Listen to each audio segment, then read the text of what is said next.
જય ગિરનારી, ઓમ નમો નારાયણ। હું પહેલા અહીંયા આવતો જાતો રહેતો ગુરુજી હતા ત્યારે, ત્યાં બ્રહ્મલીન થયા પછી પણ આવતો જાતો, અને આ મારા શિષ્ય હતા એને વહીવટ સોંપ્યો હતો ખાલી, તો પછી મારે કાંઈ આવવા જવાનું થતું નહીં,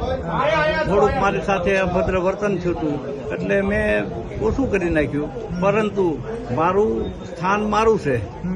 અને હું નહીં જાઉં તો એ દુઃખદાયી છે, એટલે હું જ્યાં સુધી હું અહીંયા જ છું ત્યાં સુધી તમામ આશ્રમો, ભારતીય આશ્રમ સરખેજ, ભારતીય આશ્રમ જુનાગઢ, ભારતીય આશ્રમ કેવડિયા કે નર્મદા, જ્યાં કાંઈ ત્યાં હોય એ બધાએ આશ્રમોનું સંચાલન હું જ કરે અને મારી પાસે જ રહ્યા। અત્યારે ભાદરવી બીજ આવે છે, અવંતિકા ભારતી બાપુની તિથિ, તો મને ઈચ્છા છે કે આ તિથિમાં મારે હાજર રહેવું છે અને હમણાં અહીંયા અનુષ્ઠાન કરીને અહીંયા રહેવું છે। ભંડારાનો તો મને હજી મેસેજ નથી શું છે, આ લોકોનું શું આયોજન છે બરોબર, પણ મારે કોઈ અત્યારે મારો તરફથી ભંડારાનું કોઈ આયોજન કરવાનું નથી, કારણ મારા ગુરુભાઈ હતા એનો ભંડારો છે, સાથે સાથે બ્રહ્મલીન મહામંડલેશ્વર વિશ્વંભર ભારતી બાપુને પૂરા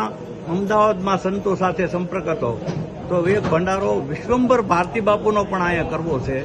એ જ્યારે મારી અનુકૂળતા છે ત્યારે હું અહીંયા બે સંતોના ભંડારો એક સાથે થોડથી અમારા મસાઈ થોડથી ભંડારો કરાય અને હું મેનેજિંગ ટ્રસ્ટી બનાવી દીધો, અને બધા ટ્રસ્ટીઓએ મળી અને મને મેનેજિંગ ટ્રસ્ટી બનાવ્યો। મારી પહેલા થોડો સમય મુકેશભાઈ રહેતા,